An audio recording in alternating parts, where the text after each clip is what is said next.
recitation of some verses from Surah Al-Kahf and some dua, and then inshallah we have with us inshallah Dr. Nader Nassar is going to give the khutbah or speech inshallah. أعوذ بالله من الشيطان الرجيم بسم الله الرحمن الرحيم.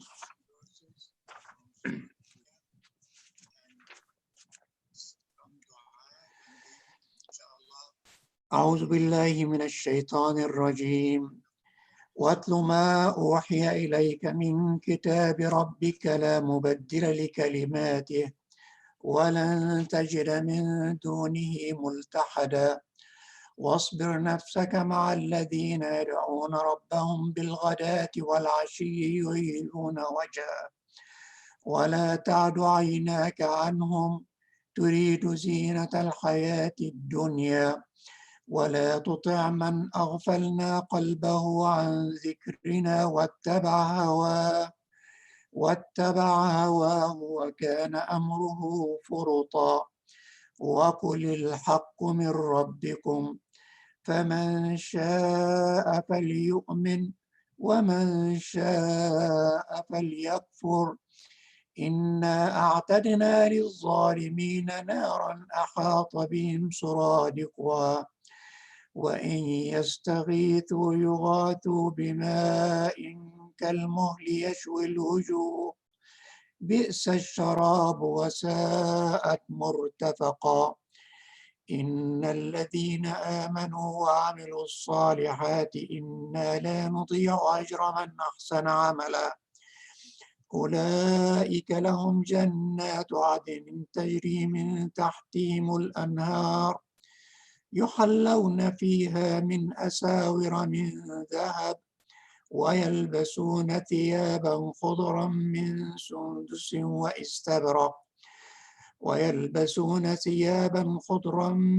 سندس واستبرق متكئين فيها على الأرائك نعم الثواب وحسنت مرتفقا واضرب لهم مثلا رجلين جعلنا لأحدهما جنتين من أعناب وحففناهما بنخل وجعلنا بينهما زرعا كلتا الجنتين آتت أكلها ولم تظلم منه شيئا وفجرنا خلالهما نهرا وكان له ثمر فقال لصاحبه وهو يحاوره أنا أكثر منك مالا وأعز نفرا ودخل جنته وهو ظالم لنفسه قال ما أظن أن تبيد هذه أبدا وما أظن الساعة قائمة ولئن رددت إلى ربي لأجدن خيرا منها منقلبا قال له صاحبه وهو يحاوره أكفرت بالذي خلقك من تراب ثم من نطفة ثم سواك رجلا لكن هو الله ربي ولا أشرك بربي أحدا ولولا إذ دخلت جنتك قلت ما شاء الله لا قوة إلا بالله إن ترني أنا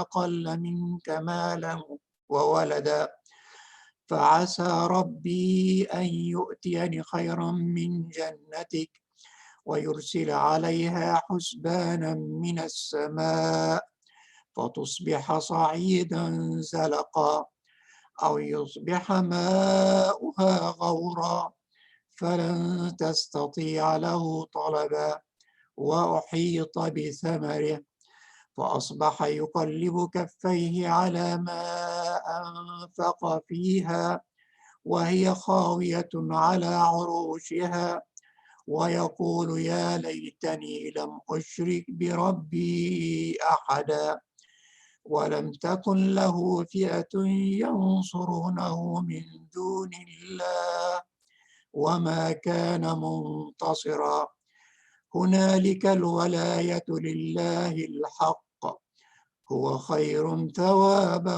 وخير عقبا صدق الله العظيم.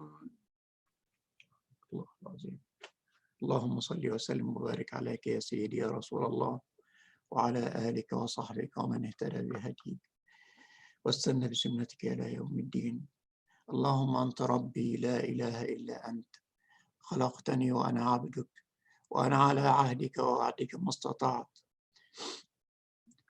أبوء بنعمتك علي وأبوء بذنبي فاغفر لي فإنه لا يغفر الذنوب إلا أنت. اللهم اقسم لنا من خشيتك ما تحول به بيننا وبين معصيتك ومن طاعتك ما تبلغنا به جنتك ومن اليقين ما تهون به علينا مصائب الدنيا. اللهم متعنا بأسماعنا وأبصارنا وقوتنا أبدا ما أحييتنا واجعله الوارث منا واجعل ثأرنا على من ظلمنا وانصرنا على من عادانا ولا تجعل مصيبتنا في ديننا ولا تجعل الدنيا أكبر همنا ولا مبلغ علمنا ولا إلى النار مصيرنا يا أرحم الراحمين. Dear brothers and sisters, Assalamu alaikum wa rahmatullahi wa barakatuh. I welcome you all to another Jum'ah from Upper Westchester Muslim Society in Pleasantville, New York. Inshallah, we're going to have adhan, and Dr. Nader Nassar is going to give the khutbah, inshallah, followed by Brother Hussein al-Zobi to make announcements.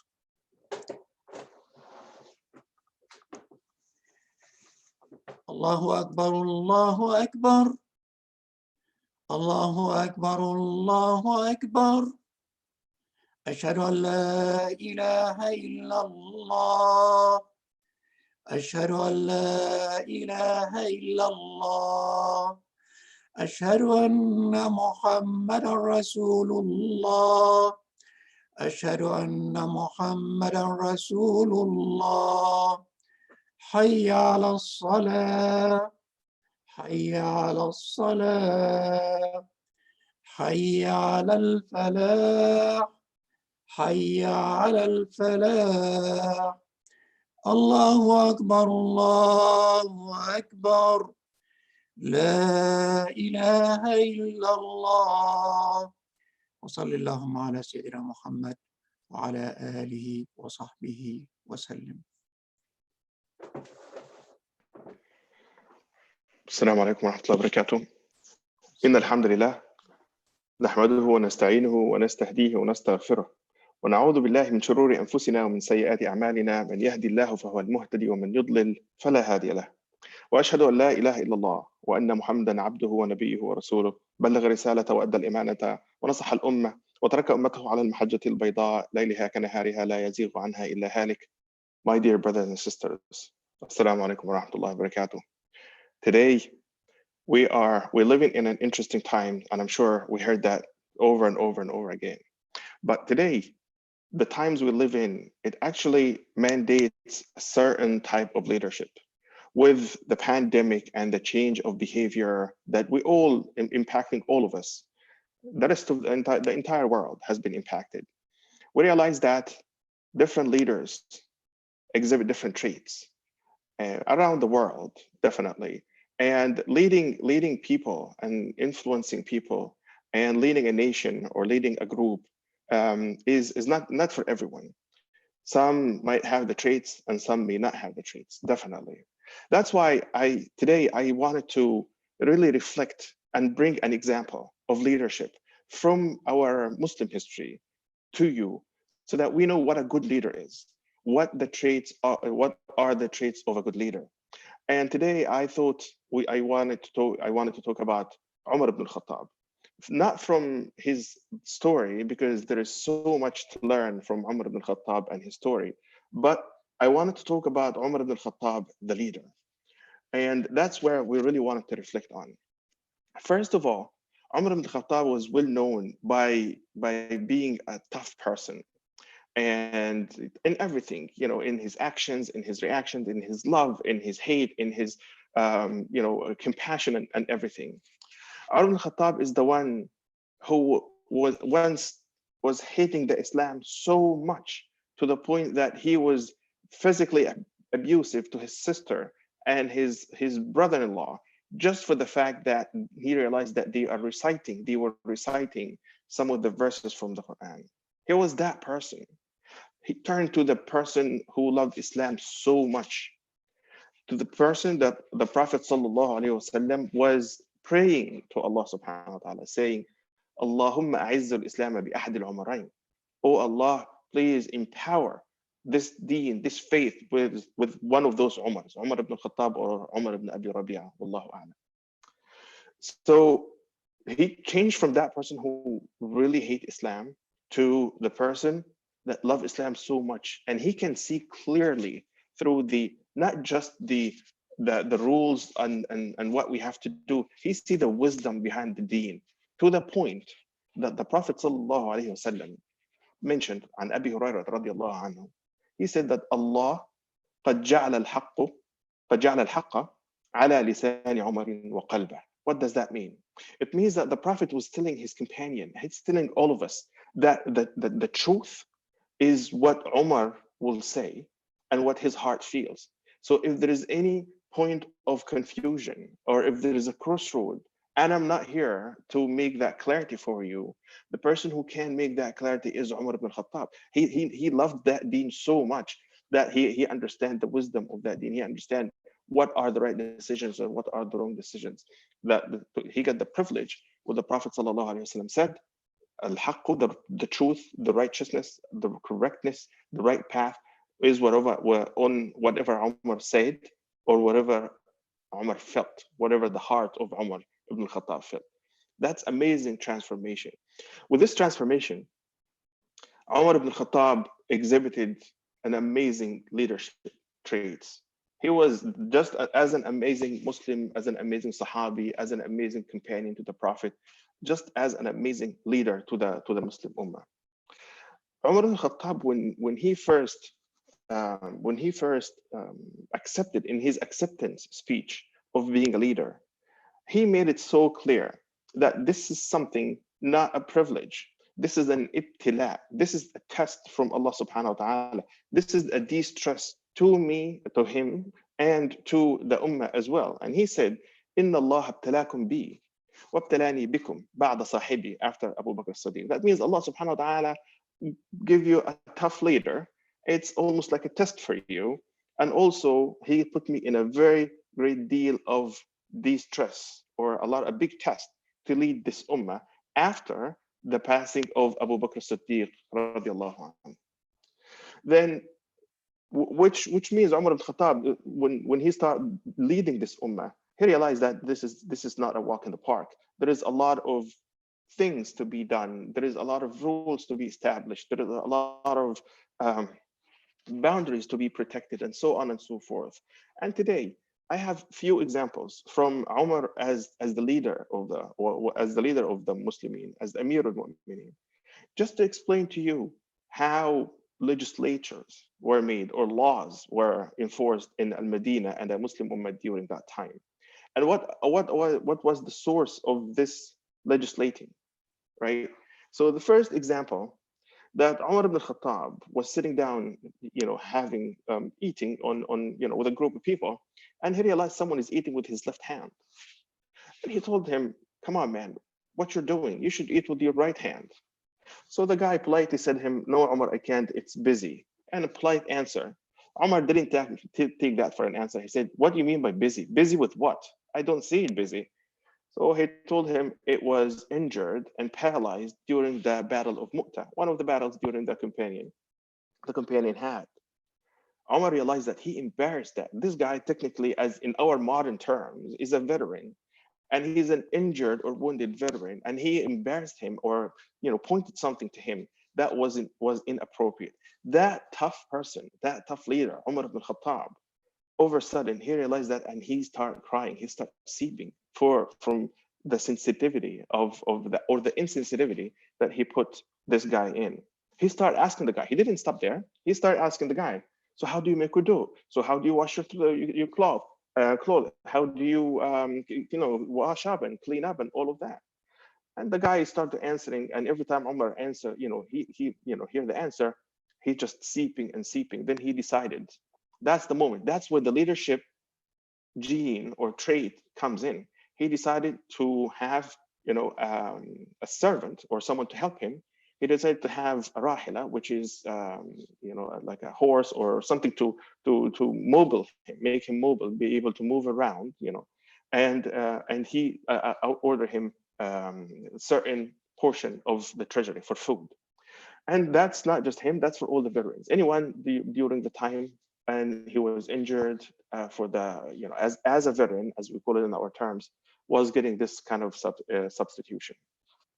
That tells you, he realized and understand the rules and the value of these people who fought for, for the ummah and lost their, their ability and so on. And he, was able to set the laws as a leader for them for their comfort and to understand their needs as well.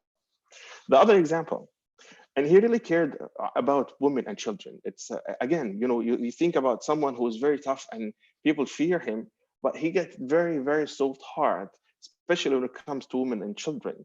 Omar, when he was the leader of the ummah, the Amir al-Mu'mineen, he can't sleep at night. He would go outside every night, walk around the streets and the alleys of Al-Madinah just to make sure that everything is okay, nobody's in harm, nobody's complaining, nothing is wrong. He just used to that very, very, very frequently. While he was walking one time, he heard, a wife, and the wife was making some poetry, and the poetry pretty much is talking to her absent husband. And it was very beautiful poetry. And she's saying that I miss you and you're not here. What can I do? And feel lonely and so on and so forth. And Umar ibn Khattab realized that there is that poetry is something with this woman. It's not just a poetry and it's a love story. This woman misses her husband. Something must be wrong. So he knocked on the door, and behind the door said, "Sister, what is wrong? I overheard you saying this poetry." Then his wife said, "My husband went with the army, and he's been there for a really long time, and I miss him, and his family misses him." Umar ibn Khattab didn't take that on a face value. Umar ibn Khattab took that to heart and realized that no, sending these soldiers for a long time has a very negative impact on their wives, on their children, on their families. So he go back and he asked, al-Mu'mineen Hafsa radiallahu anha, and she told him, and he asked, "Ya Hafsa, as a woman, how long approximately would a woman or a wife or a family can handle without their father or their husband?" So Sayyidah Hafsa told him, somewhere around 4, 5, or 6 months. Umar ibn Khattab then took that and he sent to all of his leaders and generals and said, "You cannot hold a man away from his family more than 4 months." So they have to think of some kind of a rotation policy so that these husbands and these men go back to their family and play the role that they meant to be as well, as guidance to their family, as they stand by their family, and to provide their help and support to their wives and their children as well. And that is for that woman for saying some poetry and missing her husband because he traveled for so long. I just set up a certain law to be fair for the woman and fair for the family as well. Similarly, when he was one of his night patrols, he realized that there was one house that this child just making so much noise and crying and crying and crying so loud. And he went there automatically and knocked on the door. He said, "Sister, what is going on? Why that child is crying weirdly?" Or that he's so mad. Then she said, "I'm trying to train him away from breastfeeding, but he's too young." Then it didn't add up. Usually, the people at that time, the breastfeeding period is about 2 years, and even that's mentioned in the Quran. وَحَمْلُهُ وَفِصَالُهُ فِي عَامَيْنِ. So it's about 2 years. And Umar at that time set up a law that once the child is been out of breastfeeding, start eating, then there's an expense, or there is money or monthly payment to assist the family with that children, about 100 dirham. which is the currency at that time, let's say $100. So he realized that that woman is trying to move her child away from breastfeeding prematurely so that she can take that money because she needs it. She's so poor and she needs it. He went back and he gets so emotional when he realized that this will put the children in harm ways. If those poor families unable to survive, and they need to move their children away from the natural course of feeding just to get that $100 or 100 dirham, he decided that to extend that money or that payment or that child support from the moment that that child is born, just so that he can protect the children and the children of the Muslims and the children of the Medina from such kind of a premature upbringing.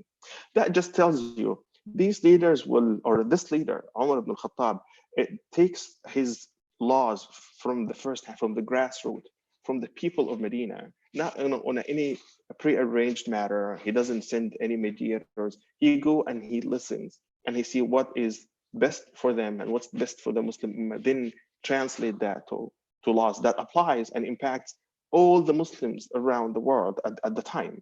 You're talking about people in Iraq, people in Sham, people in Egypt, and people in Palestine. And, just one little instance right there, it tells you, he impacts everybody else. Now, what about his human rights, or citizen rights rules and traits? Umar ibn al-Khattab, subhanallah, was, a couple of incidents. One time he was standing on the minbar and talking to people, to the ummah, and he realized that someone made complaint that people are asking for a lot of dowries. Usually when someone asks for someone's hand, the father of the bride asks for certain money called the dowry that is given to the bride. And during the Prophet sallallahu alaihi wasallam, it used to be about 400 dirhams, which is something kind of affordable, and it's not really too much and it's not really too little. Then Umar ibn Khattab, he start hearing that the fathers of the brides, they ask for more and more money, which is too much for the youth to start getting married. So he gets so upset, he got worked out, and he went to the member and he started telling people, how come you people changing these? During the time of the Prophet, it was 400, and I hereby make statement that it should remain 400. Then by the time he goes down from the member, then one of the women, one of the ladies, one of the women of Medina, stood up and told him, no, you cannot do that. This is against the rules of Allah subhanahu wa ta'ala. Umar was like, he didn't get upset. He didn't ask her to be arrested. He didn't ask her to be detained. He's like, what do you mean? How can I do something against the rules of Allah subhanahu wa ta'ala? And apparently he forgot the verse of Allah subhanahu wa ta'ala when he said, وَإِنْ آتَيْتُمْ إِحْدَاهُنَّ قِنْطَارًا إِنْ آتَيْتُمْ إِحْدَاهُنَّ قِنْطَارًا, which reference, when I searched it, it's like a pound of gold, which is a lot of money. So in this case, yes, someone can give a woman as a dowry for the pre-marriage more than the 400 dirhams according to the Quran. Umar al-Khattab stood up back and he corrected himself and he said, the lady or the woman is correct and Umar was incorrect, or I stand as Umar, I stand corrected. He didn't take it on personal level. He didn't scratch his ego. Absolutely. Once he realized that it is something he said is mistakenly stated and it's against the book of Allah subhanahu wa ta'ala, against the Quran, he stood up so courageously and admit his mistake in front of everybody. And when your leader in front of everybody admits his mistake and corrected himself, you realize that this is a person is approachable, is personable, and you'll be able to correct him if he did something wrong because he admits with the mistake and he doesn't go extra mile to correct himself, or my statement has mistakenly or inappropriately taken out of its context. No. Simple, plain simple. He just said, I stand corrected. The woman is correct and Umar was wrong. Similarly, when they were distributing fabric on the Medina, on the people of the Medina, and everybody has a specific portion of fabric, one piece of fabric, and everybody has that for clothing and stuff. All of a sudden, Umar was walking into the masjid and he was wearing two pieces of fabric, or he made it a cloth in two pieces, which more fabric than everybody else has taken. Guess what happened then? Nobody said, oh wait, he's the president, or he's Amir al-Mu'mineen, or no. If I make any statement, I will be detained or go to jail or being, lashed or whatever. Absolutely not. Another lady stood up, said, yeah, Omar, how come you take more than everybody else? I see you're wearing 2 pieces of clothes while everybody else is wearing a single piece of clothes. That is not fair. What Omar did here was, apparently it is a misunderstanding. She thought that he took more than he's supposed to, just like everybody else. And this is, brothers and sisters, the difference between a confident leader and an inconfident leader.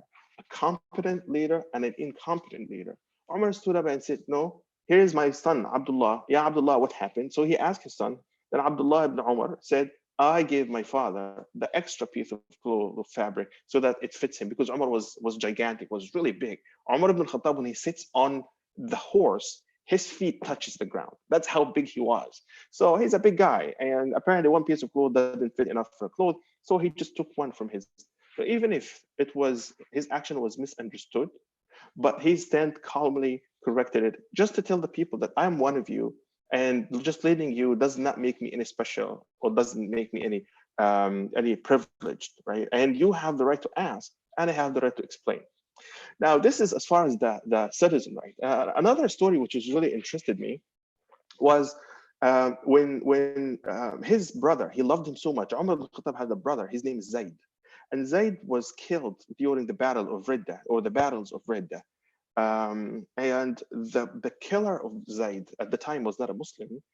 Then after that, he was a Muslim. He became a Muslim. And he was walking in Medina, and Umar ibn Khattab knew that is the one who killed his brother. So he one time, they came across in the market one day, and Umar told him, he looked him in the eye and said, I do not love you and I do not like you. Period, period, plain and simple. So that guy told him, yeah, Amir al-Mu'mineen, does that will take anything away from my rights as a Muslim and as a citizen of this ummah, as a part of this ummah? Umar al-Khattab told him, no, it cannot take nothing at all. You will be equally treated just like everybody else. Then that man was a Bedouin, and he was a little tough. And he walked away and said, I don't care about your love.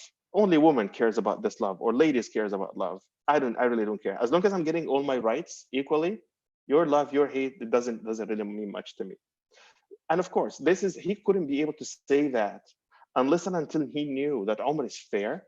Umar is someone who fears Allah subhanahu wa ta'ala on all of his action. And Umar applies that on himself first before he asks that to be applied on his ummah. The last part, or the last story I want to leave you with, is the very, very, very famous story when he sent the companions into the different states and the different countries to govern them and teach them Islam. And Amr ibn al-As, one of the companions, was leading Egypt. And the son of Amr ibn al-As, his name is Muhammad ibn Amr ibn al-As, he was holding a horse race in Egypt. And apparently, Egypt was, some of them are Muslims and some of them are Coptic, who are not Muslim, but they pay jizya, and they live very harmoniously in there. So apparently in that race, the Egyptians' horse won the race. That didn't sit well with Muhammad ibn Amr ibn al-As, the son of Amr ibn al-As. And he went to the guy, he said, you know what, you won, that's fine. And how could you win? And I am the son of the noble ones. And he lashed him like that, a couple of times or something.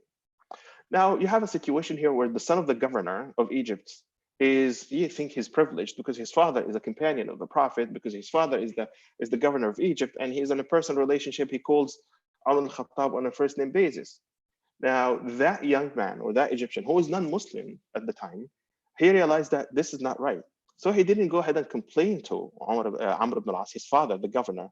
As a matter of fact, he took his complaint all the way to Al-Madinah. And brothers and sisters, we are talking about over 1,400 years ago. When you transfer, your transport is a horse and a carriage or a camel or a donkey or something like that. He went all the way to Al-Madinah, where Umar ibn al-Khattab was there, and he made his complaint to Umar.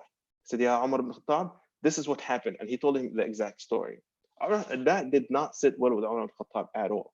To him, everybody and everything is equal. He called in for Umar ibn al-As and his son to come over. And he confirmed, did that happen? And they actually confirmed that this situation happened. Umar ibn al-Khattab, he gave the whip to the Egyptian, to the non-Muslim Egyptian, and told him, where is the son of those noble people, pointing to Muhammad, he thinks he's privileged, told him, whip him the same way he did you, and actually increase because he thinks he's privileged. Then he did it until the Egyptian said, I feel that's fair enough. And Umar said, no. If you think his father is privileged, let me show you. And he asked the guy, the Egyptian, to get the whip and put it on top of Amr ibn al-As head as a kind of, just to show him that he's not nobody's privileged in the deen of Islam. Whether you're a companion, whether you are a regular person, or whether you are even a non-Muslim within the Muslim Ummah itself, in front of the law, everybody is the same. And that was a lesson to him, to all the governors, to all the companions, and to us as well. It reached that many hundreds and hundreds of years till it reached us. So we learn that if you are a governor, if you are a leader, everybody has to be equal. Everybody has to be dealt with the same respect. Everybody has to, there's no such a thing called, I am privileged, I'm the son of privileged, I'm noble, I have to be treated differently. Brothers and sisters, you might ask, well, this is great. This is Umar ibn Khattab. What about me? I'm not Umar ibn Khattab, and I'm not a governor, and I'm not a leader. I'm not. So what am I getting out of this? Well, actually, you should get a lot out of this. First of all, yes, you are not the governor, you're not an official capacity, but every one of us is a leader, brothers and sisters. The Prophet ﷺ said, "Ala kullukum ra'in wa kullukum mas'ulun an ra'iyati." Everyone is a leader, everyone is a shepherd, and everyone has responsibility toward those whom he's leading and those whom he's influencing. You take that, all of these situations from Umar ibn Khattab, and you apply it to yourself. You apply it to your family, you apply it to your employee, you apply it to your co-workers, you apply it to your company, your business, and you try to be that leader that people look into, that leader that people are not afraid to reach out to, that leader that people are not afraid to correct. And if he was corrected, he admitted and stand corrected, because that will not take away from the ego. Instead, that will make people think highly of him, that he's listening and he's accepting that criticism. I ask Allah subhanahu wa ta'ala to guide us all. I ask Allah subhanahu wa ta'ala to guide us to the straight path. I ask Allah subhanahu wa ta'ala to have mercy on all of those whom lost their lives or impacted by this pandemic that we are in. Allahumma hdina fi man hadayt, wa afina fi man afayt, wa tawallana fi man tawallayt, وبارك لنا فيما أعطيت وقنا واصرف عنا شر ما قضيت إنك تقضي ولا يقضى عليك إنه لا يذل من وليت ولا يعز من عاديت تباركت ربنا وتعاليت. Brothers and sisters, عباد الله, إن الله يأمر بالعدل والإحسان وإيتاء ذي القربى وينهى عن الفحشاء والمنكر والبغي ويعظكم لعلكم تذكرون. اذكروا الله العظيم يذكركم واستغفروه يغفر لكم. السلام عليكم ورحمة الله وبركاته. Jazakallah khair, Brother Nassar. Thank you so much. I was asked just a few brief announcements, but first announcements is I was asked by Dr. Goma to tell everyone to pray Zuhr after this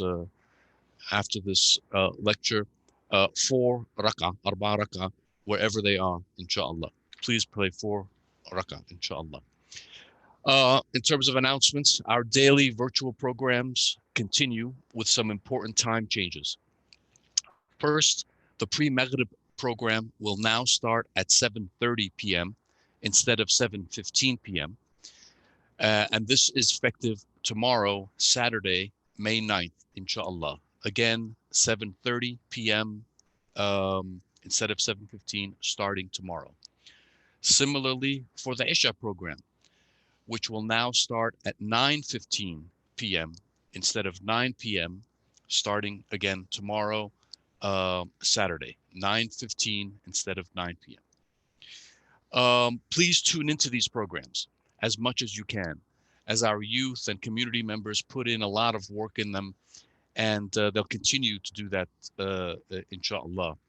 Plus, you get to have the beautiful Quranic recitation of Brother Badr Basaid, and if you're lucky, you may even hear his son Ahmed in the background. So it's a terrific program. Please tune in as much as you can. Finally, and most importantly, I'm happy to report that UWMS's annual Ramadan fundraiser will take place on Saturday, May 16th, next Saturday, May 16th, at 9:15 p.m. inshallah.